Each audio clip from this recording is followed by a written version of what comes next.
So in this video we're going to talk about repetition. So sometimes you have a situation where you have to do the same thing like 10 times in a row, but just with small changes.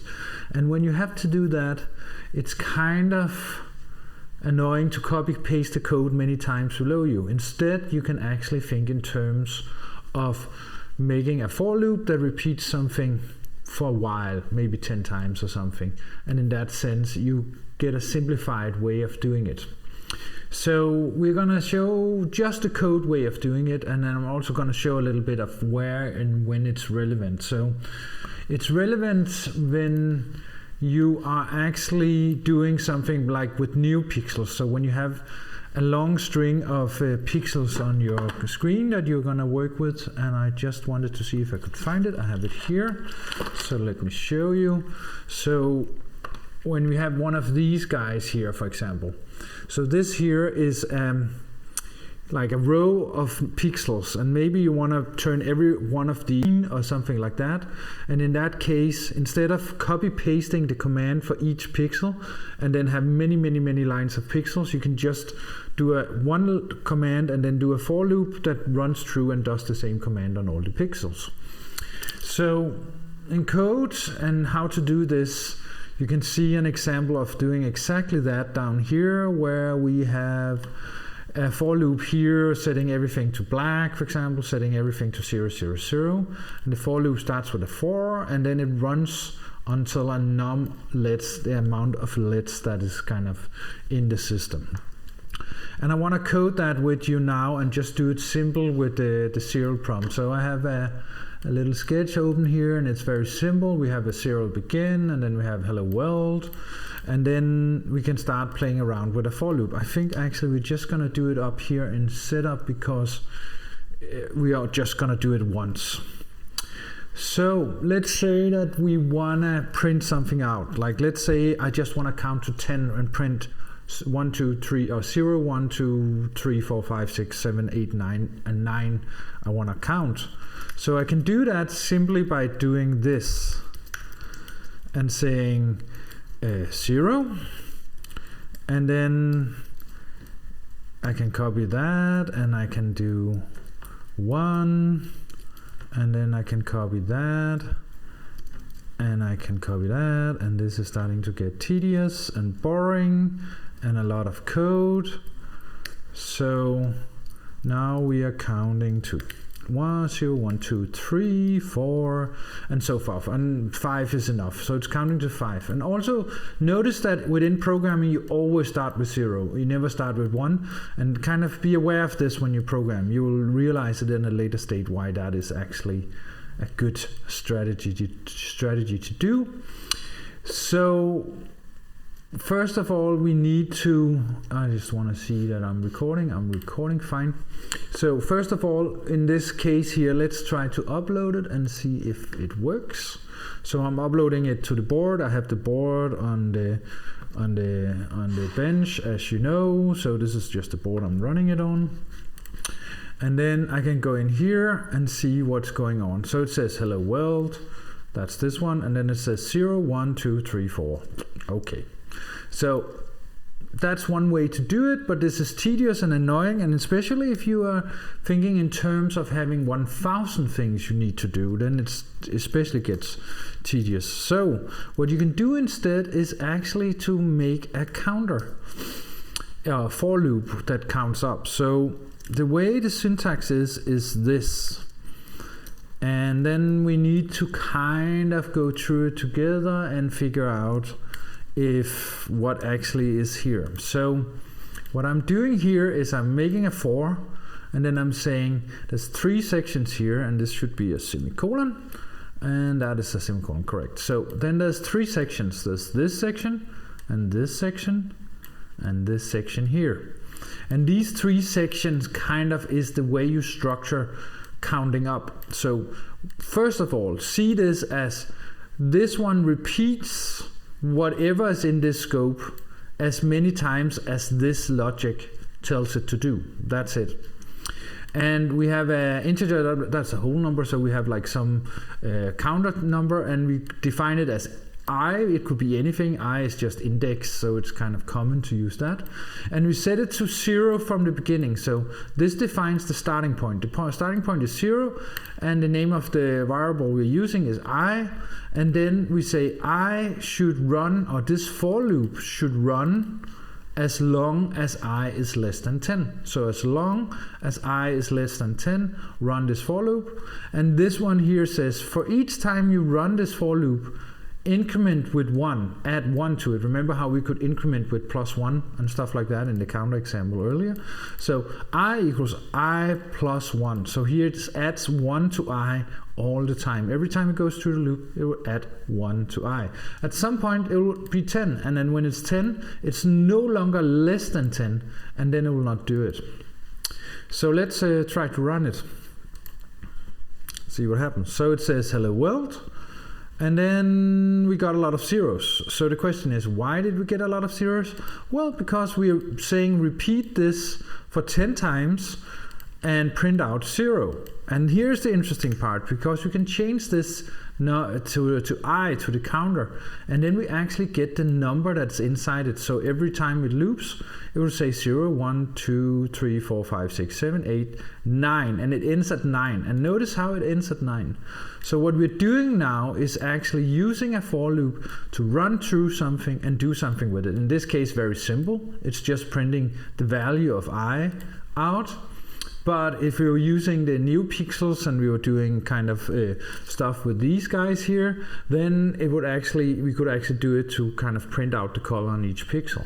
Like we saw in the example I showed earlier. Let me show it again, and then you can see that it's exactly the same that's written here.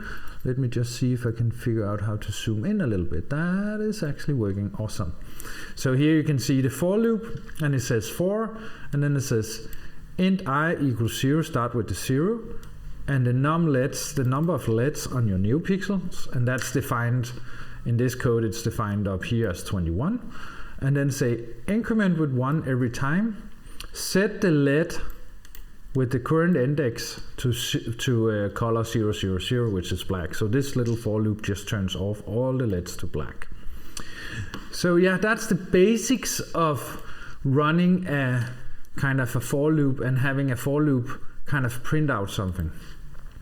And then, I mean, we can go into detail and we can play around with this. We could also say, let's start at 5 instead of 0. And then what will happen is that we will only get 5, 6, 7, 8, 9 until we hit 9, because as soon as it hits 10, then I is not less than 10. And it starts at 5 because we just set it to 5. Same way we can increment this to 20, then it will go up to, think about it, not 20 but 19, so it ends at 19. And the same way we can also change this math here and say, okay, we actually wanted to increment with 2 every time, so we wanted to jump 2 every time. And then it will go from 5 to 7, that's 2, 9, 2 more, 11, 2 more, 13, 2 more, 4, 2 more, and 2 more, and 2 more. So you can actually tweak these things depending on what you want to do. Maybe you are gonna, count in tens and you just want to have tens all the way. So you want to add 10 here, and then it will say 10, 0, 10, 20, and so forth until it hits 1,000. There it is. So there is kind of producing all the numbers from the 0 to 990 because we said 1,000. And of course, if we wanted to include 1,000, we could also just change this to greater than or equal to, and then it will be including 1,000 as well. And then we end at 1,000. So this is,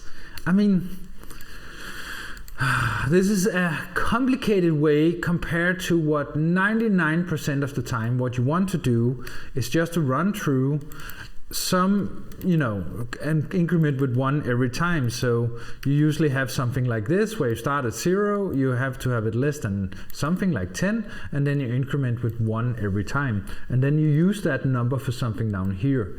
So it would be beautiful if there just was a simple way to say repeat for 10 times like that or something like that. But that's not how Arduino and this branch of programming languages that's called C++ works, unfortunately.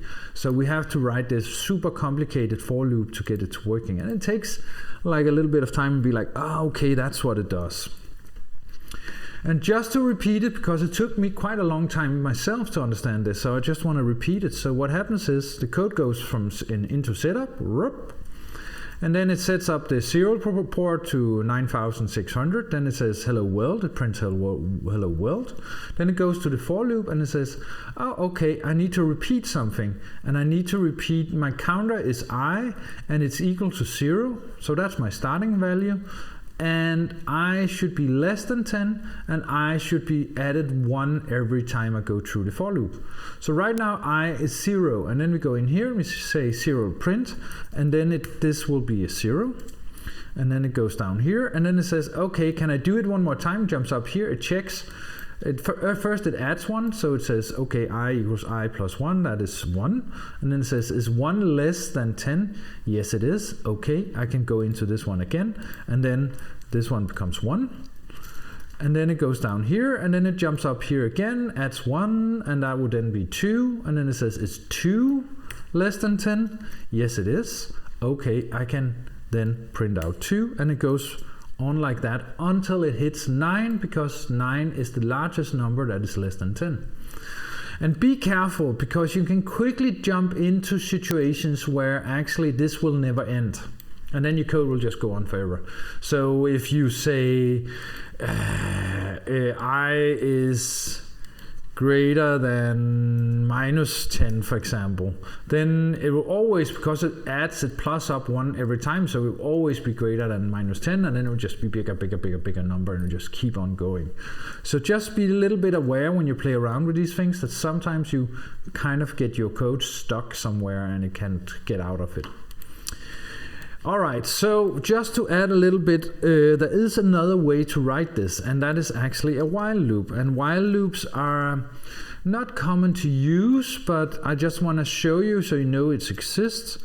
So we could also do this and say I is less than 10, while I is less than 10, print out I, and I equals I plus 1. So this code here does exactly the same as this code. It's the same logic. We define that there's a counter called I that is equal to 0, as we have here. Then the next thing we say is repeat whatever is in this scope as long as I is less than 10, and that is the same rule we have up here. And then we say, then we increment it by 1. So actually it's not perfectly right, like it should be like this to be completely correct actually. This is actually important, because then when you print it out, the first one is going to be 0, and then it adds 1 to it and starts over, and it prints out 1, and then it starts over and prints out 2, and so forth and so forth. So this is actually the proper way of writing it. So these two ways of writing it are completely correct and completely fine. This is the traditional way of doing it, and it's nice to know that there's a while way of doing it, because then you can actually do other things with this one. You know, as long as this condition is met, it will repeat.